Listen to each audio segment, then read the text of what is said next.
Bonjour, aujourd'hui rien de gros, juste vous faire un dessin pour vous faire comprendre pourquoi que le Bitcoin c'est mieux que la monnaie.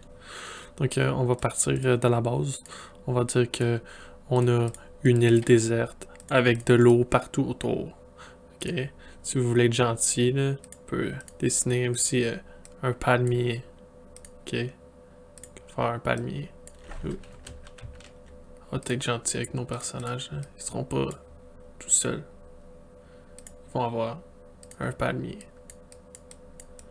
Ok, ça c'est un beau palmier. Bon, c'est fini le niaisage. Là, on va faire nos personnages. Ok, on va dire que ici, ça c'est une personne, ça c'est une personne, ça c'est une personne. Ces personnes-là sont sur une île déserte. Puis, sur cette île déserte-là, on va leur attribuer chacun un billet de 20$. Les billets verts, là, c'est des billets de 20$. Fait qu'en ce moment, ils ont chacun un billet de 20$. Ce qui veut dire que chaque personne a le tiers des richesses. Right? On s'entend tous pour dire ça. Chaque personne a le tiers des richesses. Parce qu'ils ont tous 20$ chaque. Puis qu'il y a un total de 60$ en circulation sur l'île. Là où ça change, c'est s'il y a quelqu'un qui arrive. Un quatrième. Puis celui-là, il arrive. Puis lui, il imprime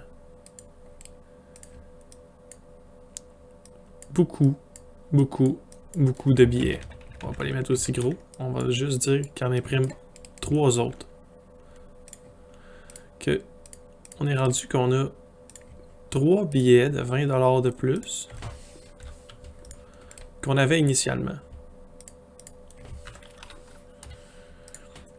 Que on est rendu maintenant avec nos 20$ initiaux plus nos 20$ qu'on a imprimé de plus avec la quatrième personne qui s'est rajoutée.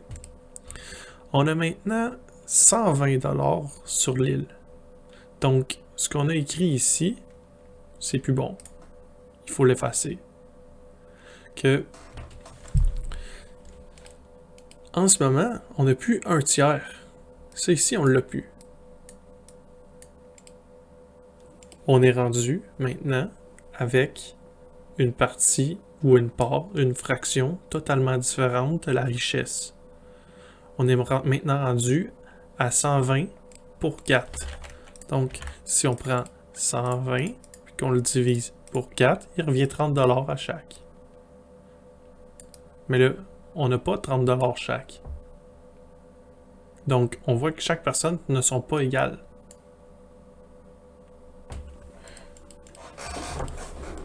Je m'explique différemment.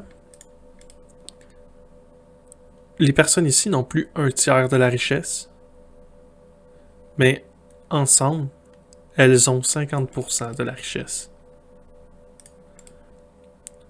Pensez-y la prochaine fois que le gouvernement donne des chèques de PCU et des choses comme ça, parce que c'est le genre de choses qu'ils font. Ils dévaluent votre monnaie directement dans vos poches.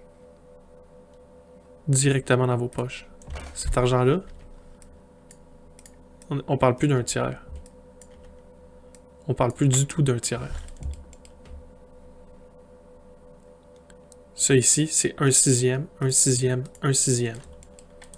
Donc, les personnes ici sont rendues avec 1/6, 1/6 et 1/6. Ces personnes se sont fait voler 50% de leur richesse sans même s'en rendre compte. Ici, on a 3/6 ou la moitié de la richesse. Je sais pas si vous voyez où ce que je veux en venir, mais quand le gouvernement imprime de l'argent, comme il fait avec la PCU puis ces choses-là, c'est ce qu'il faut que vous vous disiez. Il faut que vous vous mettiez ça en tête. Qu'en ce moment, parce qu'on imprime de l'argent de plus, notre argent initial perd de sa valeur. par le simple fait qu'elle est diluée par une masse de billets qui entre dans l'économie.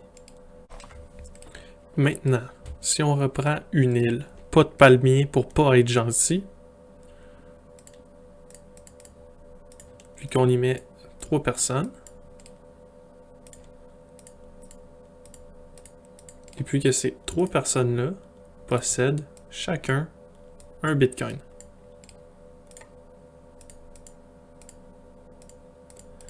Disons que dans le protocole du Bitcoin, il a été dit que le maximum de jetons qui peuvent être mis sur l'île sont 3. Donc, si on a une 4e personne qui arrive, qu'elle essaie d'imprimer un jeton de Bitcoin, mais ça fera rien. Elle ne pourra pas créer le jeton. Pourquoi? Parce que c'est dans le protocole du jeton qu'il peut seulement y en avoir 3. Donc, la personne qui arrive, puis qui essaie d'imprimer des Bitcoins, impossible. Donc, les personnes qui sont ici ne peuvent pas perdre d'argent de leur poche parce que quelqu'un ici a décidé de leur voler. C'est donc pourquoi je crois que le Bitcoin est la meilleure monnaie, ou plutôt une meilleure monnaie que la monnaie fiduciaire que l'on utilise actuellement. Maintenant, voici notre île avec les habitants mélangés. Disons que nos 2 îles se sont mélangées ensemble.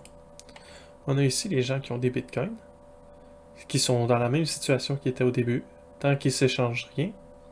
Puis on a ici les gens qui fonctionnent sur le système de dollars, comme on fonctionne en ce moment, avec une personne qui, elle, a décidé d'imprimer beaucoup d'argent. Vous voyez, même, elle a abattu notre palmier pour faire tous ses billets. Donc, si on avait pris notre île au début, on aurait eu un 20$ pour chaque Bitcoin.